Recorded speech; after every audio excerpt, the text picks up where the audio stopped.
ప్రియమైన దేవుని బిడ్డలారా, దివివాణి ప్రేక్షకులారా, లెక్సియో దివీనా పరిశుద్ధ గ్రంథ పరమార్థం అనేటువంటి ఈ యొక్క కార్యక్రమానికి మిమ్మల్ని అందరినీ కూడా ప్రేమపూర్వకంగా ఆహ్వానిస్తూ ఉన్నాను.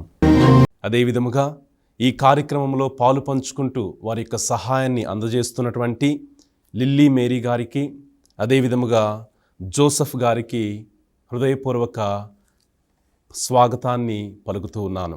నా బోధనలు ఆలకించి పాటించు ప్రతివాడు రాతి పునాదిపై తన ఇల్లు కట్టుకొనిన బుద్ధిమంతుని పోలి ఉన్నాడు. క్రీస్తు ప్రభువు మత్తయి సువార్త 7వ అధ్యాయము 24వ వచనంలో ఈ మాటను పలికారు. ఈ పరిశుద్ధ గ్రంథ పరమార్థం అనేటువంటి యొక్క కార్యక్రమం ద్వారా మనము దేవుని యొక్క వాక్యాన్ని పఠిస్తూ ఉన్నాం, ఆలకిస్తూ ఉన్నాం, ధ్యానిస్తూ ఉన్నాం. ఆ వాక్యాన్ని మన యొక్క జీవితాలలో పాటించడానికి ప్రయత్నం చేస్తూ ఉన్నాం. కాబట్టి ఈ రోజున మనము క్రీస్తు మోక్షారోహణ పండుగ ఆదివారపు సువిశేష పట్టణాన్ని ధ్యానించబోతూ ఉన్నాం. కాబట్టి మిమ్మల్ని అందరినీ కూడా ఈ యొక్క కార్యక్రమానికి మరొకసారి ప్రేమపూర్వకముగా ఆహ్వానిస్తూ ఉన్నాను. ఈ కార్యక్రమంలో మొదటి భాగము దేవుని యొక్క వాక్యాన్ని పఠించటము. మత్తయి సువార్త 28వ అధ్యాయము 16వ వచనము నుండి 20వ వచనం వరకు. అంతిమ సందేశము. యేసు ఆజ్ఞానుసారము 11 శిష్యులు గలిలయలోని పర్వతమునకు వెళ్ళిరి. అప్పుడు వారు ఆయనను దర్శించి ఆరాధించిరి, కానీ కొందరు సందేహించిరి. యేసు వారి దగ్గరకు వచ్చి వారితో, ఇహపరములందు నాకు సర్వాధికారము ఇయ్యబడినది కనుక మీరు వెళ్ళి సకల జాతి జనులకు పితా, పుత్ర, పవిత్రాత్మ నామమున జ్ఞానస్నానము వసగుచు వారిని నా శిష్యులను చేయుడు. నేను మీకు ఆజ్ఞాపించినదంతయు వారు ఆచరింప బోధింపుడు. ఇదిగో, లోకాంతము వరకు సర్వదా నేను మీతో నుందును అని అభయమొసగెను. రెండవ భాగము వాక్యమును ధ్యానించటము. క్రీస్తునాథునియందు ప్రియమైన దేవుని బిడ్డలారా, ఈ భూలోకము నుండి పరలోకానికి వెళ్ళే ముందు చిట్ట చివరిగా పునరుత్థానమైన తర్వాత పలికినటువంటి మాటలు ఇవి. గమనించినట్లయితే క్రీస్తు ప్రభుని జీవితంలో 2 సార్లు ఆయన అంతిమ పలుకులను పలికారు. లాస్ట్ స్పీచెస్ అంటాం. ఈ అంతిమ పలుకులకు చాలా చాలా ప్రాముఖ్యత ఉంది. పాత నిబంధన గ్రంథములో పితామహులు వారు చనిపోయే ముందు వారి బిడ్డలను పిలిచి వారితో ముఖ్యమైనటువంటి మాటలు పలికేటువంటి వారు. ఈ ముఖ్యమైనటువంటి మాటలు చాలా చాలా ముఖ్యము, చాలా ధ్యానించవలసినటువంటి విషయాలవి. అయితే క్రీస్తు ప్రభు కూడా తన జీవితంలో 2 సార్లు ఈ అంతిమ పలుకులను పలికారు. మొదటిసారి క్రీస్తు ప్రభు ఎప్పుడు పలికారు అంటే, కడరాత్రి భోజన సమయంలో తను మరికొద్ది సమయంలో మరణించబోతున్నటువంటి ఆ యొక్క సందర్భంలో క్రీస్తు ప్రభు శిష్యులతో ఈ అంతిమ పలుకులు పలికారు మరణించడానికి ముందు. ఈనాడు మనం చదివినటువంటి యొక్క సువిశేష పట్టణంలో క్రీస్తు ప్రభు మరణించి పునరుత్థానమయ్యి పరలోకానికి వెళ్ళే ముందు చిట్ట చివరిగా పలికినటువంటి మాటలు ఈ 4 వచనాల్లో మనకున్నాయి. మొట్టమొదటిగా చూడండి, 16వ వచనము. యేసు ఆజ్ఞానుసారము 11 శిష్యులు గలిలయలోని పర్వతమునకు వెళ్ళిరి. 11 మంది శిష్యులు. మనకు తెలుసు ఎవరు మిస్ అయ్యారు. యూదా ఇస్కారియోతు లేడు. ఇంకా వారు మత్తయిని 12వ అపోస్తలుగా ఎన్నుకొనలేదు. పునరుత్థానమయ్యారు క్రీస్తు ప్రభు, 11 మందే ఉన్నారు. క్రీస్తు ప్రభు ఈ 11 మందికి ముందుగానే తెలియచేశారు, నేను పునరుత్థానమైన తర్వాత గలిలయకు వెళ్తాను అనే విషయాన్ని దేవదూత ద్వారా సమాధి వద్దకు వెళ్ళినటువంటి ఆ యొక్క శిష్యులకు ప్రభు తెలియచేశాడు. ఆయన చెప్పినట్లే చూడండి, ఈ మొదటి వచనంలో ఈ 11 మంది శిష్యులు గలిలయలోని పర్వతమునకు వెళ్ళారు. ఈ గలిలయోని పర్వతం అంటే మనకు గుర్తొచ్చేది మత్తయి సువార్త 5వ అధ్యాయము. క్రీస్తు ప్రభు అష్టభాగ్యములను ఆ గలిలయలోని పర్వతం మీద వాళ్ళు బోధించారు. రెండవదిగా క్రీస్తు ప్రభు తన యొక్క బహిరంగ పరిచర్యను గలిలయలోనే ప్రారంభించారు. బప్తిస్మ యోహాను అరెస్ట్ అయిన తర్వాత, ఆయనను చెరసాల్లో పెట్టిన తర్వాత క్రీస్తు ప్రభు గలిలయలో తన యొక్క బహిరంగ పరిచర్యను ప్రారంభించారు. మరణించి పునరుత్థానమయ్యి చివరిగా ఆయన ఈ లోకం నుంచి వెళ్ళిపోయే ముందు చివరిగా మరలా గలిలయలోనే తన యొక్క ముగింపు పలుకులను కూడా పలుకుతున్నారు. గలిలయలో ప్రారంభించారు తన యొక్క పరిచర్యను, గలిలయలోనే ముగింపు పలుకులను కూడా ప్రభు పలుకుతున్నారు. ఇది 16వ వచనంలో మనం చూస్తూ ఉన్నాం. 17వ వచనంలో ప్రభు వారికి పునరుత్థాన భాగ్యాన్ని ఇచ్చినప్పుడు వారిలో కొందరు ప్రభును ఆరాధించారు, మరికొందరు సందేహించారు. కొందరు ఆరాధిస్తే మరికొందరు సందేహించారు. ఈ రెండు పదాలు, ఆరాధించటము, సందేహించటము, ఈ రెండు పదాలు మత్తయి సువార్తలో కేవలం ఇంకొక చోట మాత్రమే ఉపయోగించబడింది. మత్తయి సువార్త 14వ అధ్యాయం మనం చూస్తూ ఉన్నాం. క్రీస్తు ప్రభు శిష్యులకు చెప్పారు, మీరు సరస్సు ఆవలి వద్దకు వెళ్ళండి, సరస్సు దాటి అవతల వైపుకు వెళ్ళండి అని చెప్పి ప్రభు ప్రార్థించుకొని వేకువజామున ఆ సరస్సు మీద నడుచుకుంటూ వెళ్తున్నప్పుడు ఆ పడవలో ఉన్నటువంటి శిష్యులు భూతము భూతమని కేకలు పెట్టారు. అప్పుడు ప్రభు అన్నారు, నేనే కదా అని శిష్యులతో చెప్పినప్పుడు పేతురు అంటాడు, నువ్వే అయితే ప్రభువా నాకు ఆజ్ఞ ఇవ్వు ఈ నీటి మీద నడిచవచ్చుటకు అని పేతురు అడుగుతారు. అప్పుడు ప్రభు సరే రా అని చెప్తారు. పేతురు పడవ దిగి ఆ నీటి మీద నడుస్తూ ఉన్నప్పుడు ఆ పెనుగాళ్ళకి అతను భయపడతాడు, మునిగిపోతూ ఉంటాడు. ఆ సమయంలో క్రీస్తు ప్రభువు ఒక మాట పలుకుతాడు. మత్తయి సువార్త 14వ అధ్యాయం 31వ వచనంలో పేతురుతో ప్రభు పలుకుతున్నటువంటి మాట, ప్రభు చేయి చాచి పట్టుకొని, అల్ప విశ్వాసి నీవేలా సందేహించితివి, అల్ప విశ్వాసి నీవేలా సందేహించితివి అన్నారు. తర్వాత వచనంలో పడవలోనున్న శిష్యులు నీవు నిజముగా దేవుని కుమారుడు అని పలికి ఆయనను ఆరాధించారు. ఆ సంఘటనలో పేతురు సందేహిస్తే మిగతా వాళ్ళందరూ కూడా ప్రభుని ఆరాధించారు. సందేహించటము, ఆరాధించటము. ఇప్పుడు కూడా క్రీస్తు ప్రభువు తన యొక్క పునరుత్థాన భాగ్యాన్ని శిష్యులకు ఇచ్చినప్పుడు కొంతమంది ఆయనను ఆరాధించారు, కానీ కొంతమంది ఆయనను సందేహించారు. ఈ సందేహము అనేటువంటి పదాన్ని గ్రీకు భాషలో మనము ఇంకొంచెం లోతుగా ధ్యానించినట్లయితే వారు క్రీస్తు ప్రభుని గుర్తుపట్టలేకపోయారని చెప్పాలి. ఎందుకంటే క్రీస్తు ప్రభువు పునరుత్థానమైన తర్వాత తన శిష్యులకు కనబడినప్పుడు చాలామంది పునరుత్థానమైన క్రీస్తు ప్రభువుని గుర్తుపట్టలేకపోయారు. ఉదాహరణకి ఎమ్మావు మార్గంలో క్రీస్తు ప్రభు ఆ శిష్యులతో ప్రయాణిస్తూ ఉన్నప్పుడు వారితో మొట్టమొదటిగా మాట్లాడుతున్నప్పుడు ఆ ఇద్దరు శిష్యులు గుర్తుపట్టలేకపోయారు. కొంతమంది ఆరాధించారు, మరి కొంతమంది గుర్తుపట్టలేకపోయారు పునరుత్థానమైనటువంటి క్రీస్తు ప్రభుని అని మనము గ్రహించాలి. అయితే 18వ వచనంలో మనం చూస్తూ ఉన్నాం, అప్పుడు యేసు వారితో, ఇహ పరములందు నాకు సర్వాధికారము ఇయ్యబడినది, భూలోకములో పరలోకములో నాకు సర్వ అధికారము ఇయ్యబడిందని ప్రభువు చెప్పారు. ఈ మత్తయి సువార్త 4వ అధ్యాయంలో క్రీస్తు ప్రభువు మనం చూస్తూ ఉన్నాం, ఎడారికి వెళ్ళారు. అక్కడ 40 దినములు ప్రభు ప్రార్థించినప్పుడు సైతాను వచ్చి 3 సార్లు శోధించింది.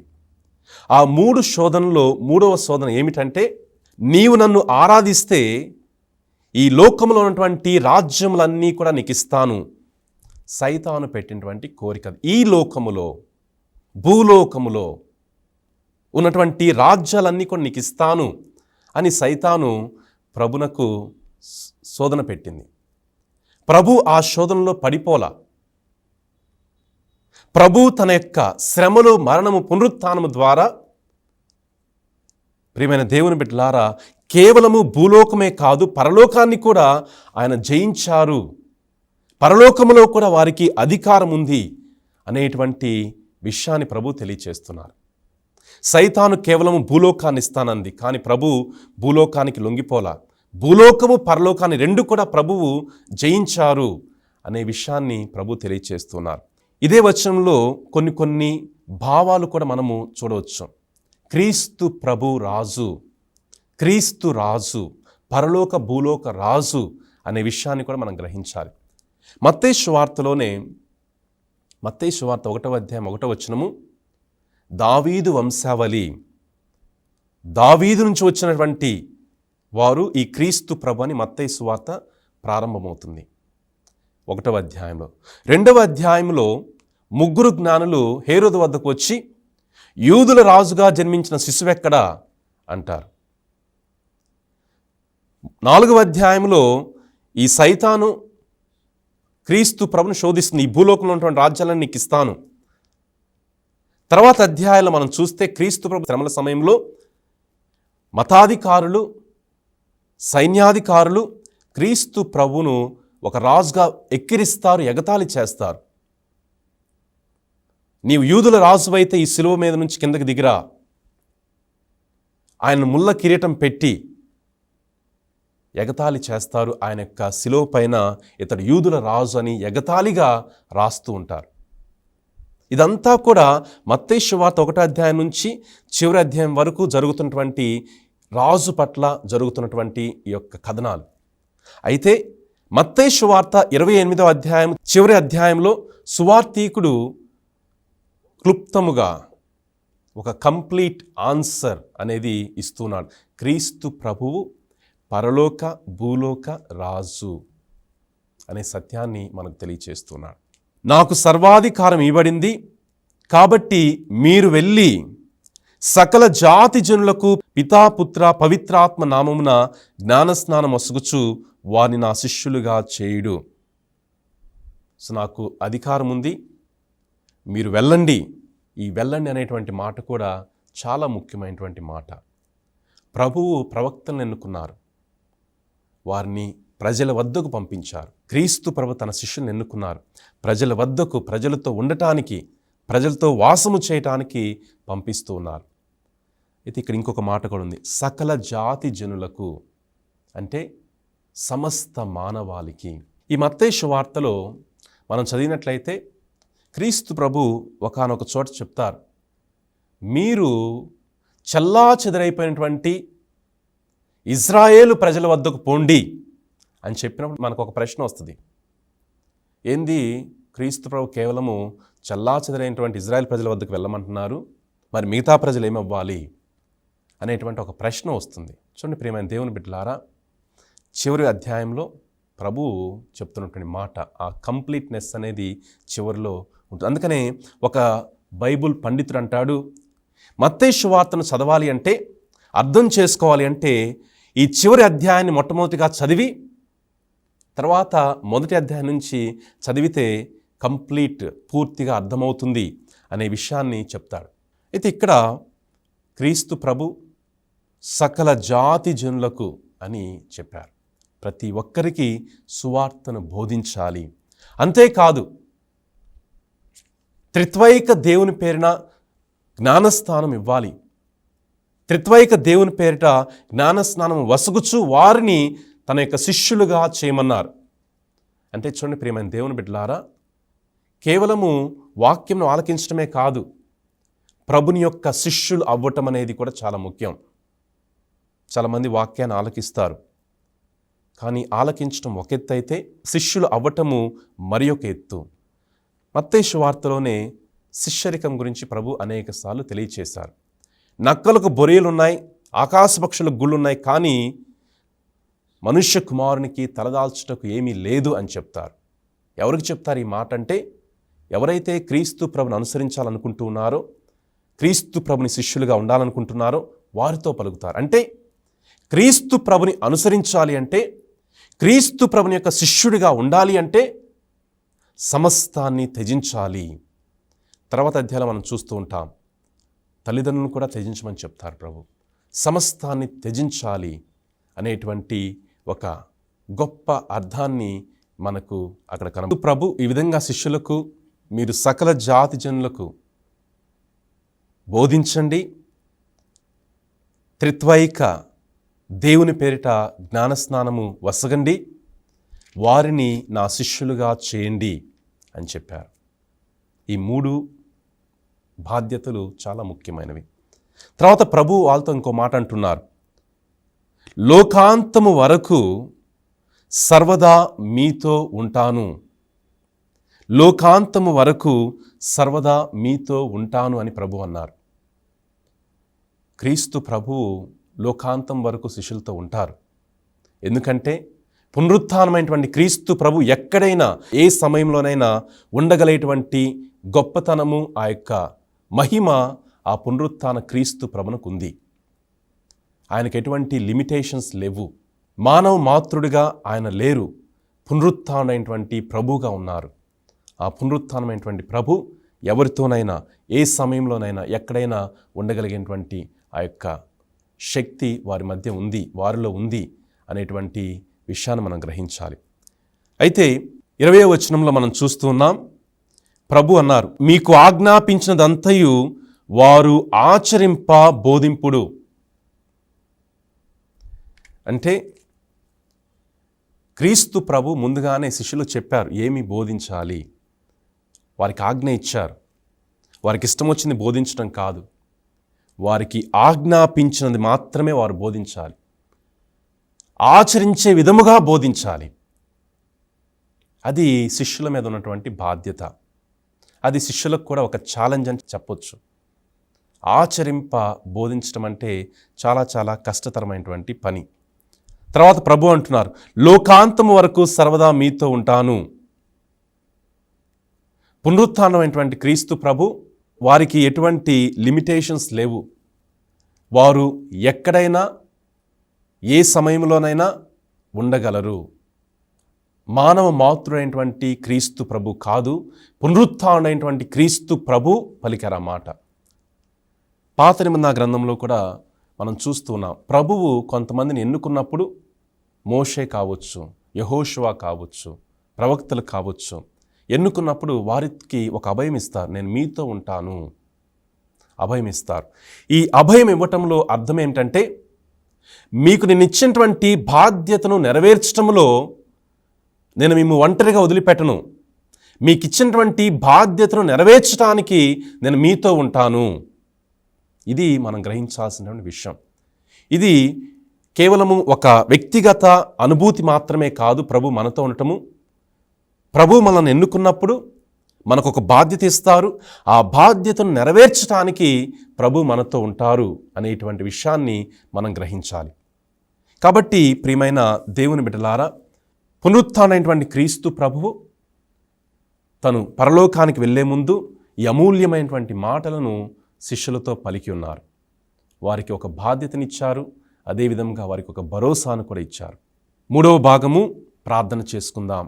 పరిశుద్ర ప్రేమామయుడైన తండ్రి, నాయనా, మీరు మోక్షారోహణమై వెళ్ళే ముందే నీ శిష్యులతో మీరు మాట్లాడి, ఇహపరలోకంలో నాకు సర్వాధికారం ఉంది కనుక మీరు వెళ్ళి సకల జాతి జనులకి సువార్త బోధించమని ఆజ్ఞాపించారు. అవును ప్రభువా, మీ ఆజ్ఞానుసారం నీ శిష్యులంతా కూడా ఖండాంతరాలకు వెళ్ళి సువార్త పరిచర్య చేశారు. పిత, పుత్ర, పవిత్రాత్మ నామంలో జ్ఞానస్నానమిస్తూ నా శిష్యులను చేయమని మీరు ఆజ్ఞాపించారు. అవును ప్రభువా, కనుకనే ఈరోజు ప్రభువా, ఈ దినాలలో కూడా ప్రభువా, నీచే ఆజ్ఞాపించబడి అభిషేకించబడి మీరివ్వబడిన ఆజ్ఞానుసారంగా అనేకులకు ప్రభువా సువార్త పరిచర్య చేయడానికి మీరు ఎన్నుకొన్న దైవ సేవకులను బట్టి స్తోత్రాలు, వందనాలు.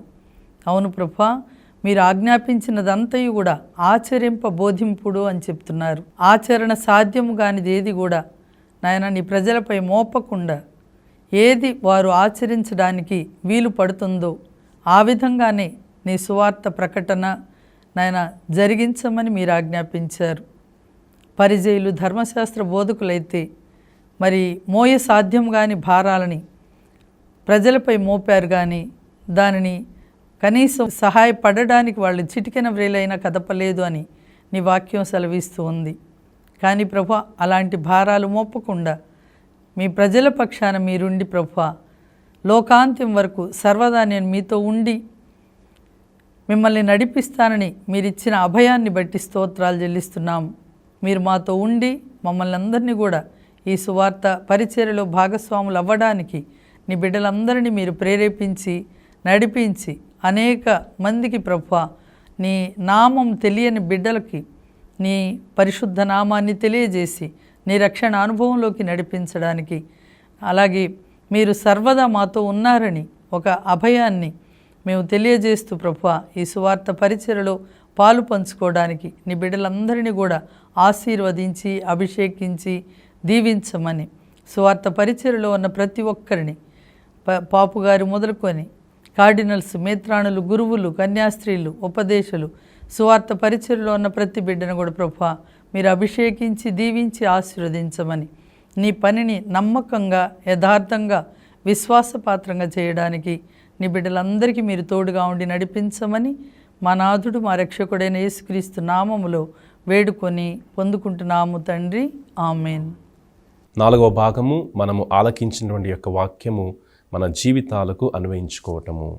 ఇంతవరకు ఫాదర్ మీరు చెప్పినటువంటి ఈ మత్తయి సువార్త 28వ అధ్యాయము 16వ వచనం నుండి 20వ వచనం వరకు మీరు మాతో ఎన్నో విషయాలు లోతుగా చర్చించి ఉన్నారు. మరి యేసయ్య చివరి సమయంలో ఆయన ఇంకా ఈ లోకం నుంచి తండ్రి దగ్గరికి వెళ్ళబోతూ ఉండగా ఆయన చెప్పినటువంటి పలుకులు, శిష్యులతో ఏ విధంగా అభయం ఇచ్చారు, మరి వాళ్ళకి ధైర్యం ఇచ్చినటువంటి ఒక విధానము, మరి ఏ విధంగా ఆయన్ని ఆరాధించారు, ఏ విధంగా సందేహించారు, ఈ విషయాల గురించి ఎంతో లోతుగా మీరు మాతో చర్చించున్నారు.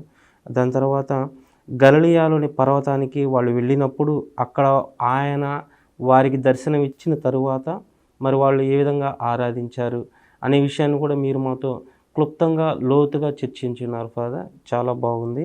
దాని తర్వాత శిష్యులు చేయవలసినటువంటి బాధ్యత గురించి మీరు ఎంతో విపులంగా మరి చర్చించి ఉన్నారు ఫాదర్.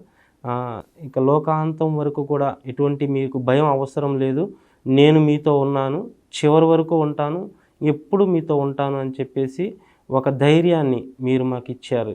అనేక శిష్యులకి ఏ విధంగా అయితే మీరు చెప్పి ఉన్నారో ఆ ఒక వాక్యాన్ని మీరు మాకు లోతుగా వివరించినారు ఫాదర్. ఇది చాలా మరి ఈ రోజున మేము ఎన్నో విషయాలు తెలుసుకొని ఉన్నాము. అది నాకు బాగా మంచిగా తృప్తిగా అనిపించింది ఫాదర్. ప్రభువు తన పరిచర్యని గలిలయ నుండి కొనసాగించారు. అదేవిధంగా మరి చివరిగా ఆయన మోక్షారోహణానికి ముందు కూడా గలిలయ పునరుత్థానం అయిన తర్వాత గలిలయకు వెళ్ళారు. అలాగే గలిలయలోనే మళ్ళీ ఆ పర్వతాన్ని నుండి మోక్షారోహణం అయినట్లుగా మనం ఇక్కడ తెలుసుకున్నాము. అంతేకాకుండా అక్కడ గలిలయలో ప్రభువుని వాళ్ళు ఆరాధించారు, మరికొందరు సందేహించారు అని. మరి ఇలాంటి ప్రజలు మన మధ్యలో ఇప్పటికి కూడా ఉంటున్నారు. ప్రభువుని అంతగా తెలుసుకొని కూడా ఆయన అద్భుత కార్యాలు చవిచూస్తూ వింటూ మరి ఎన్నో విధాల ప్రభువుని ఆయన ఆశ్చర్యకార్యాలు అనుభవిస్తూ కూడా కొన్నిసార్లు సందేహించే సందర్భాలు కూడా కొన్నిసార్లు ఉంటుంటాయి. కాబట్టి సందేహించవలసిన పని లేదు. ఇంకా ఇహపరాలందు సర్వాధికారం ఇవ్వబడింది కనుక ప్రభువుకి తెలియకుండా మన జీవితాల్లో ఏది జరగదు, ఆయన మనకి తోడుగా ఉంటారు అని.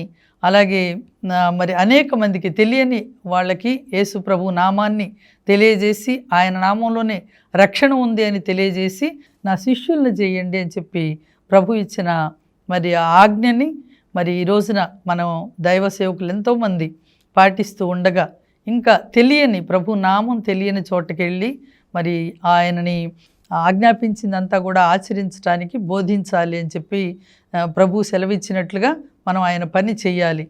మరి జ్ఞానస్నానం పొందిన ప్రతి ఒక్కరి బాధ్యత ఇది కనుక మరి ఆ బాధ్యతను మనం సక్రమంగా నెరవేరుస్తూ ప్రభు ఇచ్చిన అభయాన్ని మనకి మర్చిపోకుండా ఏ పరిస్థితుల్లో కూడా ప్రభు మనకి తోడుగా ఉంటారు, మనతోనే ఉంటారు అనేది గుర్తుపెట్టుకొని అందుకే ప్రభువు బైబిల్ గ్రంథంలో భయపడకు అని దాదాపు 365 సార్లు చెప్పారు.